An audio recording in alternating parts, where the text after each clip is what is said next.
Bismillahirrahmanirrahim. Assalamualaikum warahmatullahi wabarakatuh. Apa kabar semuanya? Semoga kita semuanya senantiasa diberikan kesehatan dan semoga Allah senantiasa memudahkan urusan kita. Baik, kembali lagi bersama saya Anissa di video pembelajaran mengenai perancangan base data. Dan pada kesempatan kali ini saya akan membahas sedikit terkait dengan Object Oriented Database atau ODB ya. Baik. Ada beberapa hal yang ingin saya sampaikan ya pada kesempatan kali ini ya terkait dengan Object Oriented Database ini ya, atau dari segi pengertian apa sih ya yang dimaksud dengan Object Oriented Database, yaitu salah satu jenis database ya di mana datanya direpresentasikan dalam bentuk objek ya. Yang perlu digarisbawahi di sini adalah bahwasanya datanya itu direpresentasikan dalam bentuk objek ya. Kemudian Object Oriented Database merupakan sebuah sistem database yang menggabungkan ya semua konsep penting dari Object Oriented. Nah, di dalam konsep dasar Object Oriented Database ini ya ODB itu ada istilah-istilah yang harus kita pahami ya, bahwasanya di dalam konsep dasar Object Oriented Database ini ada istilah abstraction, kemudian ada istilah object, class, kemudian message, kemudian encapsulation, kemudian inheritance, kemudian polymorphism. Baik, kita akan membahas satu persatu terkait dengan istilah-istilah atau konsep yang ada di dalam konsep dasar Object Oriented Database ini. Yang pertama adalah abstraction. Ya, apa yang dimaksud dengan abstraksi ya? Mungkin yang perlu digarisbawahi di sini adalah konsentrasi kita yaitu pada objeknya ya. Ya, jadi objeknya apa sih gitu ya? Kemudian apa yang bisa dilakukan objek itu. Jadi objek itu bisa ngapain aja gitu ya. Sebelum kita memutuskan bagaimana mengimplementasikannya. Jadi konsentrasi kita yaitu pada objek-objeknya dulu gitu ya. Nah, kemudian ada istilah objek dan kelas ya. Objek itu apa? Ya, mungkin kita sudah ini ya sering ya mendengar istilah objek ini ya di pertemuan-pertemuan sebelumnya juga kayaknya sudah kita bahas ya terkait dengan apa itu objek. Dan pada kesempatan kali ini juga kita coba lagi gitu ya mereview ya apa itu objek. Objek adalah sebuah representasi abstrak dari entitas dunia nyata yang mempunyai identitas tunggal, kemudian karakteristik dan kemampuan untuk berinteraksi dengan objek-objek yang lain dan dirinya sendiri. Kemudian bisa juga objek itu merupakan entitas ya yang memiliki data yang menyatakan kondisi pada suatu saat dan sekumpulan operasi yang mengakses dan mengubah kondisi tersebut. Kemudian objek biasanya berupa kata benda ya, bisa ada secara fisik ya, contoh objek itu misalkan mobil gitu ya, dan bisa berupa konsep, misalkan contohnya adalah pekerjaan. Nah, sebuah objek itu pada dasarnya terdiri dari dua bagian. Yang pertama adalah state ya, ditentukan oleh value atau nilai dari atributnya. Kemudian yang kedua adalah behavior, yaitu sifat objek berdasarkan message yang diterima atau ditentukan oleh operasi yang dilakukannya sendiri. Jadi kalau misalkan disimpulkan bahwasanya di sini itu pengertian dari objek. Kemudian kalau kelas itu adalah kumpulan dari objek-objek yang sejenis. Nah, mungkin di sebelum-sebelumnya kalau kita sudah mencoba kemarin ya menggunakan teknik perancangan dengan menggunakan model entity relationship dengan menggunakan entity relationship diagram, bahwasanya kita akan menemukan di sana ada banyak entitas ya yang saling berelasi atau berhubungan antara satu dengan yang lainnya. Kalau kita berbicara objek itu adalah entitas tadi ya. Objek itu adalah entitas. Berarti kalau misalkan kita ambil sebuah contoh, misalkan di suatu sistem informasi misalkan ya perpustakaan misalkan, maka mungkin kita bisa menyimpulkan ya ada objek-objek apa saja di sana ya, seperti halnya misalkan kalau kita melihat objeknya berupa buku, berarti ada suatu objek yang nama objeknya itu adalah buku ya. Nah, kemudian kalau kita berbicara buku ya, pasti buku tidak hanya satu ya, tapi akan ada banyak buku atau kumpulan buku ya, kumpulan buku yang sejenis, yang mana kalau kita lihat dari definisi dari kelas itu sendiri, maka kalau misalkan ada objek buku ya, maka kita bisa meng-create ya suatu kelas ya. Kelas itu yang nantinya isinya adalah kumpulan dari buku-buku. Berarti ada kelas buku ya. Berarti nantinya di dalam kelas buku ini akan ada kumpulan dari banyak buku ya yang sejenis. Ya, kira-kira seperti itu ya. Kemudian ini ada sebuah contoh ya terkait dengan objek dan implementasinya ya. Nah, kalau misalkan kita lihat lagi, misalkan ada suatu objek, misalkan objeknya itu adalah employee ya, maka ada instansiasi dari suatu objek adalah kelas ya. Jadi kalau kita instansiasikan suatu objek, maka akan menjadi suatu kelas, yaitu kelasnya adalah kelas employee. Kemudian suatu kelas itu pada dasarnya dia akan terdiri dari properties ya atau atribut. Kemudian dia juga akan terdiri dari method atau operation ya.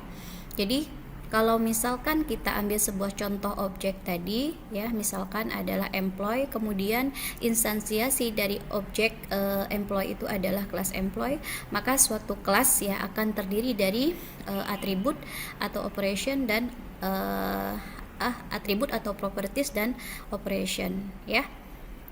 Nah, kalau misalkan diimplementasikan, maka terdapat kayak pseudocode ya atau codingannya itu bisa digambarkan seperti ini gitu. Jadi ada last employee, properties ya, atributnya ada name, kemudian tipe datanya adalah string, kemudian age integer, tahunnya adalah string, kemudian operationnya bisa menambah data employee-nya, bisa menghapus data employee-nya, kemudian kita juga bisa mengupdate salary dan lain sebagainya. Itu adalah operation atau apa yang bisa dilakukan oleh objeknya ini, yaitu employee ini ya. Jadi seperti itu ya terkait dengan objek dan implementasinya itu seperti apa. Nah, kemudian di sini tadi ada operation ya. Operation ini sama aja dengan method ya. Kalau dari segi definisi, method ini merupakan action ya. Method merupakan operasi atau action yang dapat dilakukan oleh suatu objek. Apa sih yang bisa dilakukan oleh objek? Itu yang dinamakan sebagai method ya. Nah, metodenya itu nantinya ada yang namanya visibility ya. Visibility atribut punya visibilitas dan metode juga punya. Apakah nantinya sifat dari metodenya itu bersifat private atau bersifat public gitu ya. Jadi tergantung nanti kebutuhannya seperti apa. Kemudian komunikasi antar objek dilakukan dengan memanggil metode yang ada pada objek dengan menggunakan message. Biasanya ya akan ada message yang disampaikan atau digunakan untuk komunikasi antara satu metode ya atau antara satu objek dengan objek yang lainnya ya, dengan memanggil metode yang ada di dalam suatu objek. Kemudian message tadi ya, berarti sarana komunikasi. Jadi ada komunikasi antara objek satu dengan objek yang lainnya lewat message ini ya, dengan mengaktifkan operasi-operasi yang berada pada objeknya, yang mana yang mau diaktifkan gitu ya. Jadi ada message, kemudian ada istilah enkapsulasi atau encapsulation, yaitu merupakan suatu metode ya yang memastikan pengguna tidak dapat mengubah sebuah objek secara leluasa. Kemudian hanya metode dalam objek tersebut yang diizinkan untuk mengakses keadaannya. Dengan kata lain, dia akan mengontrol hak akses pengguna dalam melakukan perubahan pada suatu objek, karena antar objek yang satu dengan objek yang lain itu saling berinteraksi. Jadi dengan adanya encapsulation ini pada dasarnya kita akan melakukan pengkapsulan gitu ya, atau istilahnya untuk melindungi data ya, atau untuk melindungi data yang ada di dalam suatu objek ya. Jadi di sini nanti berperan ada hak akses ya, hak akses penggunanya ya, untuk memastikan bahwa penggunanya itu nantinya tidak akan mengubah suatu objek itu, sebuah objek itu secara leluasa, baik itu pemanfaatan atributnya ataupun metode yang pastinya dimiliki oleh suatu objek. Kemudian apa sih keuntungan dari encapsulation gitu ya. Kemudian kalau kita lihat di sini, data yang dienkapsulasi lebih terlindungi ya, lebih aman ya, datanya lebih aman karena pihak atau kelas-kelas lain atau pengguna-pengguna lain tidak secara merta gitu ya bisa asal comot gitu ya, asal ubah ya data yang dimiliki oleh suatu objek. Jadi lebih terkontrol ya, karena masing-masing pengguna memiliki hak akses ya, dan memang data yang dimiliki oleh suatu objek itu dilindungi ya. Kemudian kita dapat membuat objek yang sangat handal dan konsisten karena objek mempunyai kontrol penuh terhadap datanya. Kemudian kalau lihat dari integritasnya dengan menggunakan enkapsulasi ini, integritas datanya lebih terjaga ya. Kemudian di dalam konsep dasar object oriented database ini kita juga mengenal ada istilah kelas hierarki dan inheritance ya. Mungkin kita sudah sering mendengar ya kata-kata inheritance ini, pewarisan ya, di mana di dalam kelas hierarki dan inheritance ini kelas dapat mempunyai anak ya, istilahnya biasanya adalah subclass ya, biasanya yang sebagai induknya dinamakan sebagai superclass gitu ya, superclass dan subclass ya. Kemudian sebuah kelas dapat dibuat berdasarkan kelas lain. Kemudian di adanya konsep pewarisan, di mana di dalam konsep pewarisan ini adanya pendefinisian kelas baru yang mewariskan ya, yang mewarisi struktur dan operasi atau behavior dari kelas sebelumnya ya. Jadi di dalam object oriented ini ya ada konsep pewarisan ini mendukung pengembangan sistem secara incremental dan reusability dari kelas yang sudah ada. Kemudian kelas anak atau turunan itu dapat dibuat di mana nantinya ya kelas anak atau turunan ini bisa mewarisi ya. Yang perlu digarisbawahi di sini dia bisa mewarisi semua atribut. Apa yang diwarisi? Atribut ya, atribut dan perilaku atau metode ya dari kelas induknya atau superkelasnya. Apa yang dimaksud dengan kelas hierarki, yaitu hubungan antara superkelas dan subkelas. Jadi superkelas ini merupakan kelas induknya, sementara subkelas ini berarti merupakan kelas anaknya gitu ya. Ada konsep seperti itu. Nah, kemudian ini ada satu contoh ya, contohnya mungkin kita ambil yang ini gitu ya. Ada class person misalkan gitu ya. Kemudian class person ini dia memiliki subclass ya, yaitu employee dan customer. Kemudian kelas employee ini juga punya subclass lagi, ada officer, ada teller, ada sekretaris ya. Ini berjenjang ya. Jadi ada hierarkinya gitu ya.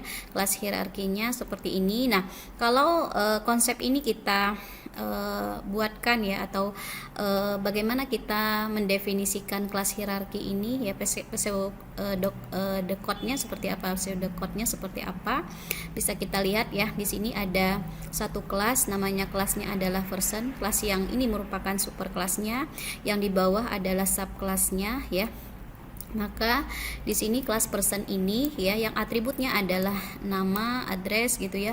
Kemudian dia punya ada metode gitu ya. Get nama, ada get address, kemudian ada set addressnya juga. Kemudian bisa kita lihat ya, di dalam kelas person ini nantinya itu bisa mewariskan baik itu atribut ataupun metode yang dimiliki oleh kelas person ini ke kelas yang berada di bawahnya atau kelas anaknya, termasuk customer ya. Customer itu merupakan turunan dari atau inherit ya dengan kelas person yang ada di atasnya, begitu juga dengan employee. Nah, kita lihat lagi. Kalau yang di sini teller tadi ya merupakan turunan dari kelas employee ya, begitu seterusnya. Jadi berjenjang seperti ini, dan perlu diperhatikan mungkin dari pembahasan terkait dengan inheritance ini, bahwasanya nantinya ya metode yang sudah didefinisikan pada superclass ya, kelas superclassnya tadi adalah kelas person ya, ini superclassnya, kemudian itu tidak usah ditulis double gitu ya, tidak ditulis lagi pada masing-masing subclassnya. Jadi di dalam subclass itu tinggal bisa menggunakan gitu ya, atau bisa mewarisi ya setiap atribut dan metode yang dimiliki oleh kelas induknya atau superclassnya. Jadi mungkin dari segi dari segi waktu programmingnya atau programmernya itu waktunya lebih hemat gitu ya pada saat ingin menuliskan codingannya gitu ya, hemat waktu programmer. Nah, kemudian ini juga salah satu contoh penggambaran ya, penggambaran misalkan ada animal gitu, ada kelas animal ya, kemudian misalkan di dalam kelas animal itu punya subclass ya, subclassnya adalah kura-kura ya, kemudian jerapah, misalkan ada kelas elephant gitu ya. Nah, ini adalah subclassnya, ini misalkan adalah superclassnya. Kalau penggambarannya itu seperti ini ya. Jadi ada kelas animal, ini adalah nama kelasnya. Di section yang kedua ada atribut yang dimiliki beserta tipe datanya, kemudian yang di bawah ini adalah metodenya. Maka kelas ini ya, subclassnya ini yang berada di bawah itu akan mewarisi semua sifat yang ada di kelas induknya, yaitu superclassnya ya, seperti ini ya. Ini subclassnya, ini superclassnya. Jadi ini bisa mewarisi semua sifat yang ada di bisa mewarisi semua sifat yang ada yang dimilikinya ke subclassnya ya. Mungkin nanti kalau misalkan ada yang membedakan maka bisa dituliskan ya, misalkan kalau yang jerapahnya kan lehernya gitu, dari segi lehernya panjang gitu ya, dan lain sebagainya. Kalau misalkan berbeda boleh dibuatkan seperti ini ya. Nah, kemudian ada lagi polimorfis ya. Nah, polimorfis ini polimorfis banyak bentuk ya, ada kemampuan sebuah operasi suatu objek pada objek lain yang berbeda, nama operasinya sama ya, jadi metodenya itu sama ya di dalam polimorfis, tetapi implementasinya berbeda tergantung dari tipe objeknya ya. Atau pernah juga diistilahin dengan ada metode override gitu ya. Kemudian jika kelas mewarisi atribut dan perilaku dari kelas induk, maka bisa dimungkinkan perilaku dari kelas turunan berbeda dari kelas induknya. Dengan demikian untuk mistakes yang sama mungkin akan memberikan efek yang berbeda tergantung kelas dari objek yang menerimanya. Jadi di dalam polimorfis ini ya tadi banyak bentuk ya. Jadi dalam konsep objek oriented, objek-objek dikatakan polimorfik bila mempunyai antarmuka yang identik ya, jadi sama metodenya namun mempunyai perilaku yang berbeda. Contoh mudahnya adalah ada dua buah objek dari kelas yang berbeda dapat memiliki nama metodenya yang sama namun algoritma metodenya berbeda ya, seperti ini contohnya ya. Bisa dilihat ya. Jadi ini ada contoh polimorfis, bahwasanya di sini sama-sama punya metodenya adalah bonus, tapi ininya berbeda ya, cara perhitungannya berbeda. Yang ini salary-nya tentunya yang staff lebih kecil ya, lebih kecil salary-nya dibandingkan dengan manager ya. Jadi ada kelas staff, ada kelas manager, sama-sama memiliki metode yaitu add bonus, tapi perlakuannya berbeda ya, atau ada metode overriding ya namanya ya. Nah, mungkin itu ya yang terkait dengan konsep dasar dari object oriented database. Tadi ada istilah-istilah yang mungkin harus kita pahami. Kemudian kita akan sedikit membahas kemudian terkait dengan kelas diagram ya, di mana di dalam kelas diagram ini adalah suatu jenis diagram struktur statis ya di dalam UML yang menggambarkan struktur sistem ya, dengan menunjukkan sistem kelas ya, atributnya, metodenya, dan bagaimana hubungan antar objeknya ya. Penggambarannya itu nanti akan kita gambarkan ya, sebagaimana nanti akan kita ada studi kasus gitu ya, terkait dengan pembahasan untuk kelas diagramnya ini untuk menunjukkan ya sistem kelasnya, ya atributnya, metodenya, bagaimana hubungan antara satu objek dengan objek yang lainnya ya. Jadi di sini tadi ada kata-kata UML ya. UML itu adalah Unified Modeling Language, yaitu salah satu alat bantu ya yang sangat handal di dunia pengembangan sistem yang berorientasi objek. Jadi nantinya di UML ini menyediakan bahasa pemodelan visual yang memungkinkan bagi pengembang sistem ya yang ingin mengembangkan suatu sistem informasi, dia akan bisa membuat suatu cetak biru atau visi misi mereka dalam bentuk yang baku ya, sehingga mudah dimengerti serta dilengkapi dengan mekanisme yang efektif untuk bisa berbagi atau sharing dan mengkomunikasikan rancangan mereka dengan yang lain. Kemudian UML ini adalah hasil kerja konsorsium ya berbagai organisasi yang berhasil dijadikan sebagai standar baku dalam object oriented analysis dan design. Kemudian UML ini mempunyai elemen grafis ya yang bisa dikombinasikan menjadi suatu diagram, dan salah satu diagram UML ini adalah diagram kelas diagram ini, di mana kelas diagram ini bisa merupakan salah satu jenis diagram yang memiliki struktur statis, nantinya bisa menggambarkan struktur sistem yang menunjukkan sistem kelas, atributnya, metodenya, dan bagaimana hubungan antara satu objek dengan objek yang lain ya. Di sini terkait dengan kelas diagram bagaimana penggambarannya ya, pernah saya bahas di jurnal saya ya di tahun 2017 di jurnal Simetris, di mana judulnya adalah Analisis dan Perancangan Sistem Informasi Pengolahan Data, Pengeluaran, Penggunaan Bahan dan Hutang dalam Pelaksanaan Proyek pada PT Banamba Putra Tama. Kebetulan kemarin saya bersama mahasiswa ya untuk melakukan penelitian ini dan sudah dipublish di tahun 2017, di mana terkait di dalam jurnal ini ada satu pembahasan terkait dengan apa itu objek gitu ya. Jadi suatu objek itu memiliki keadaan state ya, dia punya state, punya perilaku atau behavior ya. Kemudian kalau kita berbicara state tadi, suatu objek merupakan kondisi objek tersebut yang dinyatakan dalam atribut ya. Jadi kondisi objek tersebut yang dinyatakan dalam atribut atau properties biasanya ya. Jadi setiap objek itu pasti memiliki atribut, dia juga pasti memiliki behavior, perilaku ya. Perilaku itu perilaku suatu objek merupakan bagaimana suatu objek bertindak atau beraksi dan memberikan reaksi ya. Perilaku suatu objek dinyatakan dalam operation ya, seperti yang sudah kita bahas tadi ya, bahwasanya suatu objek itu di dalamnya memiliki state dan behavior pastinya. Itu jika dia dikategorikan sebagai objek, berarti dia akan memiliki state ya, tadi atribut, dan dia juga memiliki behavior. Kemudian apa sih atribut ya? Sudah kita singgung di awal-awal juga, yang namanya atribut itu merupakan sifat atau karakteristik yang dimiliki oleh suatu objek ya. Kalau misalkan kita lihat di sini ada sebuah kelas ya, sifat atau karakteristik dari sebuah kelas, di mana di dalam kelas tadi akan merupakan kumpulan dari objek-objek di dalamnya ya. Di dalam objek itu pastinya dia akan memiliki atribut, dia juga akan memiliki operation.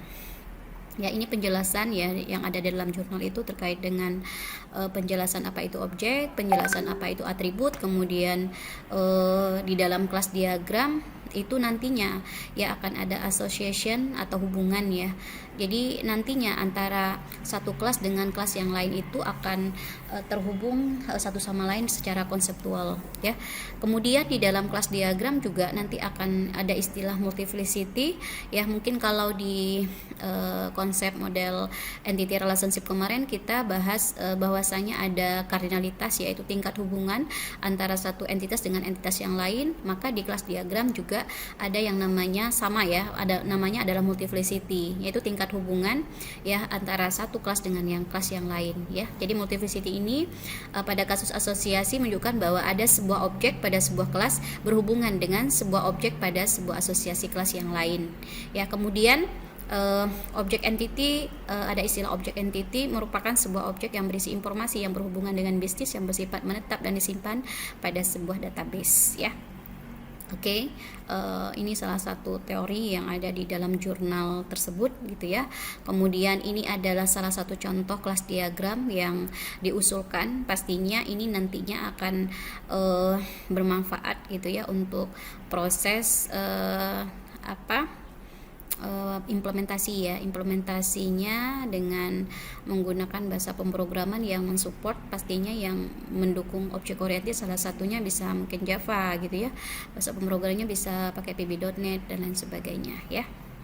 Ini adalah salah satu contoh kelas diagram ya, itu entity class yang sistem yang diusulkan. Nah, pastinya di sini ada banyak sekali kelas gitu ya. Ada banyak sekali kelas yang terbentuk dan akan ada relasi atau hubungan gitu ya, association antara satu kelas dengan kelas yang lain. Ini berupa garis ya. Garisnya ini merupakan association. Kemudian yang ini gitu ya, yang ini ya, itu adalah multiplicity-nya, yaitu tingkat hubungan antara satu entitas dengan entitas yang lain ya. Kemudian di dalam ini adalah gambar dari kelas gitu ya, ada kelas kontrak. Di dalam kelas kontrak ini ada atribut-atributnya ya. Di dalam atribut-atributnya ini yang diberi tanda kunci ini merupakan primary key-nya. Kemudian di dalam di dalam kelas kontrak ada metode-metodenya gitu ya. Jadi ini penggambaran bentuk kelas diagram di mana antara satu kelas dengan kelas yang lainnya saling berelasi atau berhubungan gitu ya, antara satu dengan yang lainnya ya. Nah, kemudian kalau kita lihat lagi dari keterangan gambar ya, bahwa objek entity yang terbentuk di atas merupakan sebuah objek yang berisi informasi yang berhubungan dengan sistemnya adalah sistem informasi ya. Sistemnya adalah sistem informasi pengolahan data, pengeluaran, penggunaan bahan dan hutang dalam pelaksanaan proyek pada PD Penamba Putra Tama gitu ya. Kemudian bersifat menetap dan disimpan pada sebuah database ya. Ini nantinya akan membantu programmer ya gitu ya untuk mengimplementasikan atau membuat codingan programnya ya yang berbasis object oriented ya, object oriented programming. Oke. Nah, mungkin untuk bisa mendapatkan kelas diagram seperti ini ya, mungkin kita kemarin sudah membahas terkait dengan entity relationship diagram. Dari IRD itu kan kita sebenarnya sudah melihat ya ada objek-objek di sana ya. Bagaimana caranya mungkin untuk lebih memudahkan kita ya, kita ambil contoh dari IRD yang sudah pernah kita bahas, yaitu terkait dengan sistem informasi penyewaan aset. Nah, kalau misalkan IRD-nya seperti ini, berarti nanti untuk membuatkan kelas diagramnya itu seperti apa ya. Mungkin kita nanti bisa menggunakan software ya untuk membuatkan kelas diagramnya. Kita bisa gunakan Asta ya. Ini ada salah satu software yang bisa kita gunakan untuk menggambarkan kelas diagram itu sendiri, dimana di dalam kelas diagram tadi pastinya ini ya ada kelas ya, tinggal diklik. Nah, di dalam kelas ini nantinya akan ada yang section yang kedua itu untuk atribut, yang ini untuk yang method. Nah, kalau dilihat dari contoh yang ini tadi ya, ada entitas warga, berarti nanti di sini ada objeknya yaitu warga ya. Nah, objek warga ini punya atribut ya, dia punya atributnya apa? Atributnya misalkan kode warga, kemudian dia juga punya nama warga. Oke. Nah, ya ini ya nama warga. Jadi ini ada visibility-nya, bisa private ya. Kalau dia min seperti ini berarti private ya. Jadi maksud dari visibility private berarti atributnya ini hanya bisa diakses oleh kelas dan subclass atau subclass itu sendiri ya. Kemudian ada nama. Nah, di sini ada metodenya ya. Metodenya tadi misalkan ada get ya, get. Nama kelasnya tadi apa ya? Warga. Nah, kemudian get apa ini?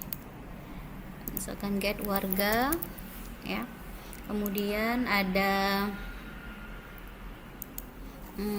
simpan misalkan ya, datanya bisa disimpan. Kemudian selain disimpan bisa juga diubah misalkan, kemudian hapus ya, ini bisa dihapus.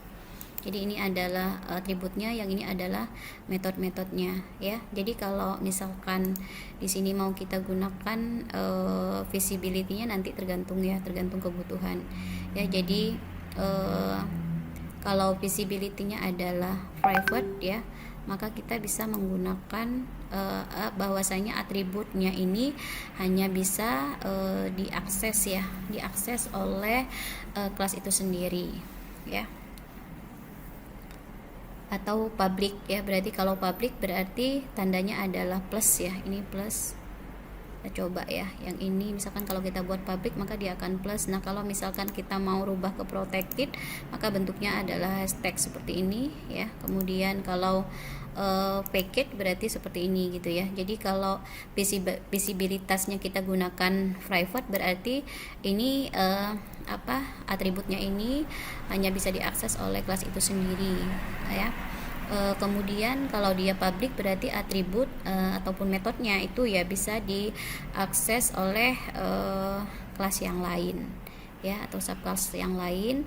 Kemudian kalau protected biasanya itu datanya dilindungi ya, jadi hanya kelas yang sama yang bisa mengakses ya, mengakses data yang ada atau metode yang ada, atau package ya. Package ini berarti jika berarti metode dan atributnya ya itu hanya bisa diakses oleh kelas lain di package yang sama tapi jarang digunakan ya. Jadi kalau misalkan visibility-nya kita buatkan private berarti bentuknya seperti ini gitu ya. Termasuk metode juga. Jadi ada visibility-nya mau apa gitu ya.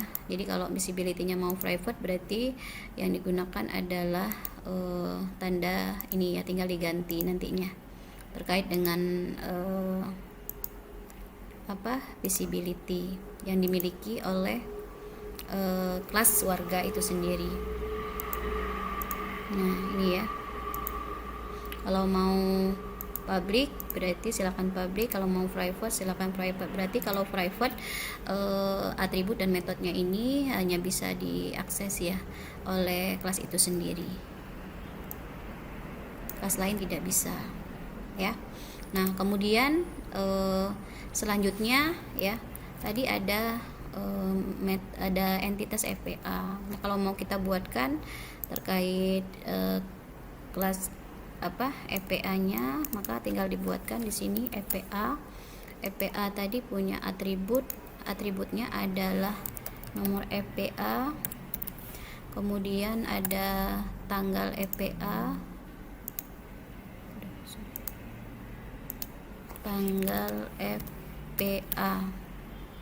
ya. Kemudian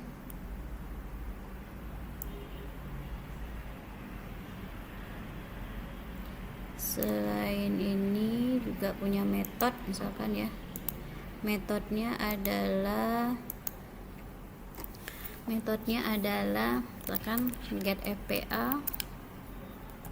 Kita bisa mengambil ya data yang ada di, membaca data yang ada di EPA, kemudian simpan, ubah, hapus. Kemudian selain EPA ya, antara warga dengan EPA ada asosiasi ya, tinggal dibuatkan ada asosiasi. Di sini ada hubungan di mana ada multiplicity, yaitu tingkat hubungan antara satu kelas dengan kelas yang lain ya. Ini one, misalkan yang ininya multiplicity-nya adalah minimal 1 maksimal banyak, atau ini minimal 0 maksimal banyak. Jadi satu warga itu bisa membuat minimal 0 form permintaan aset misalkan, atau maksimal, atau bisa seperti ini gitu ya, ada minimal maksimal ya. Kalau mungkin kita gunakan IRD kemarin cuman one to many, many to one gitu ya, one to one dan many to many ya. Kemudian EPA ini berhubungan dengan, kita lihat aset ya. Kemudian ada relasi isi yang nantinya akan menjadi kelas tersendiri. Maka bisa kita lihat di sini ya. Oke, ada kelas ya. Kelasnya di sini, nama kelasnya, asosian kelasnya adalah kelas isi. Ya, di dalam kelas isi ini ada atribut-atribut yang dimiliki oleh isi. Itu ada nomor EPA,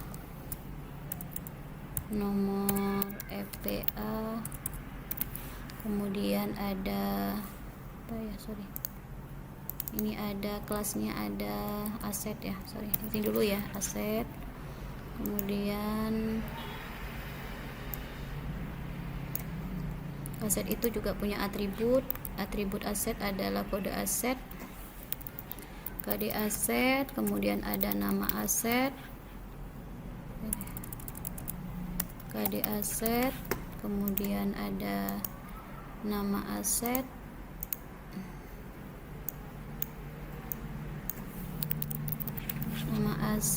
kemudian ada satuan, kemudian ada harga.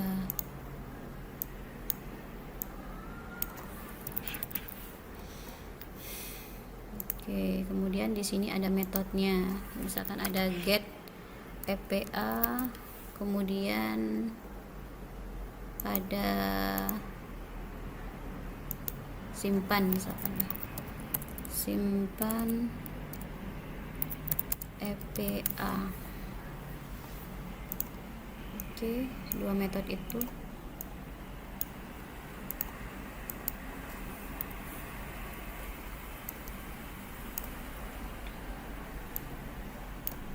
Ya, simpan ya, ganti dengan simpan.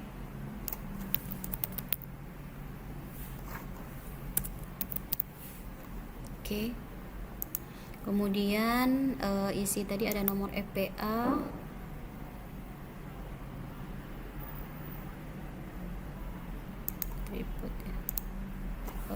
ada KD aset, kemudian ada jumlah tanggal sewa, tanggal selesai, jumlah sewa, tanggal sewa, kemudian ada tanggal selesai, kemudian jumlah sewa.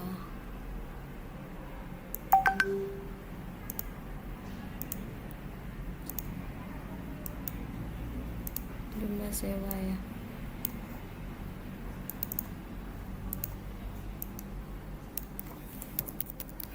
Oke.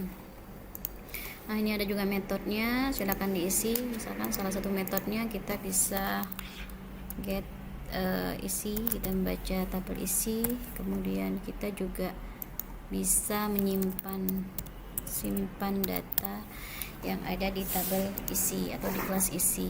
Yang terakhir ada bukti pembayaran. Kelasnya adalah bukti pembayaran, kemudian bukti pembayaran punya atribut no bukti, kemudian ada tanggal bukti. Nah, kemudian ada metodenya. Kalau mau gambarin metodenya, misalkan get BP, bukti pembayaran, kemudian ada simpan ya, simpan BP misalkan. Nah, antara satu kelas dengan kelas yang lainnya punya asosiasi ya, hubungan. Misalkan ini punya hubungan ke sini, kemudian kita tentukan tingkat kardinalitasnya, multiplicity-nya. Misalkan ini 1, kemudian ini juga 1. Nah, kemudian kalau mau memberikan ya, buat nama role name-nya. Nah, ini tadi hasil.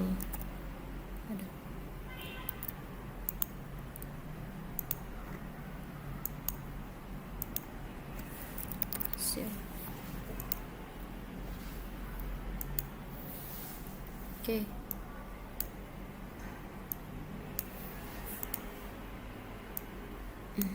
Ini ya. Jadi rule name-nya ini ya, yang relasinya itu kita buatkan jadi nama asosiasinya atau nama hubungannya. Sementara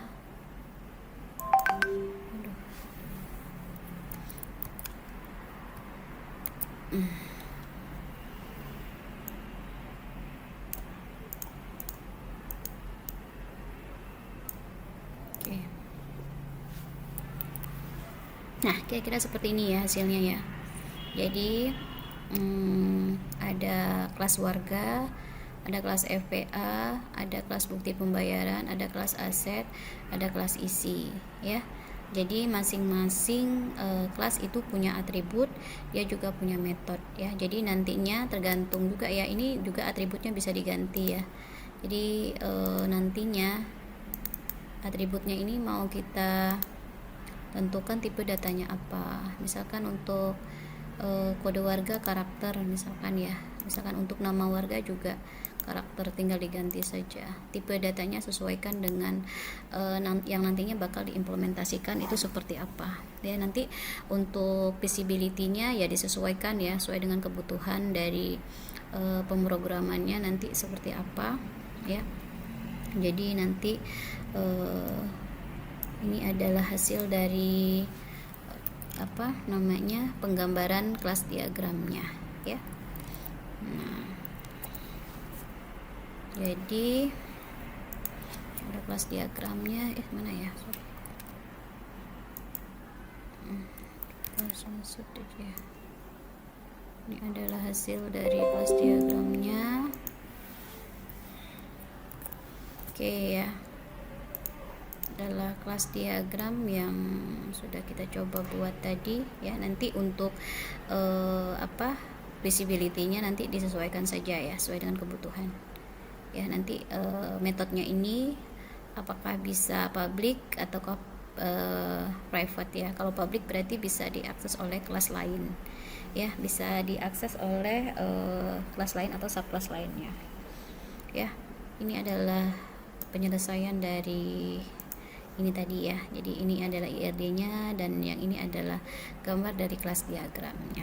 Baik, mungkin itu saja yang bisa saya sampaikan pada kesempatan kali ini ya. Lebih dan kurangnya saya mohon maaf. Saya akhiri, sampai jumpa. Wassalamualaikum warahmatullahi wabarakatuh.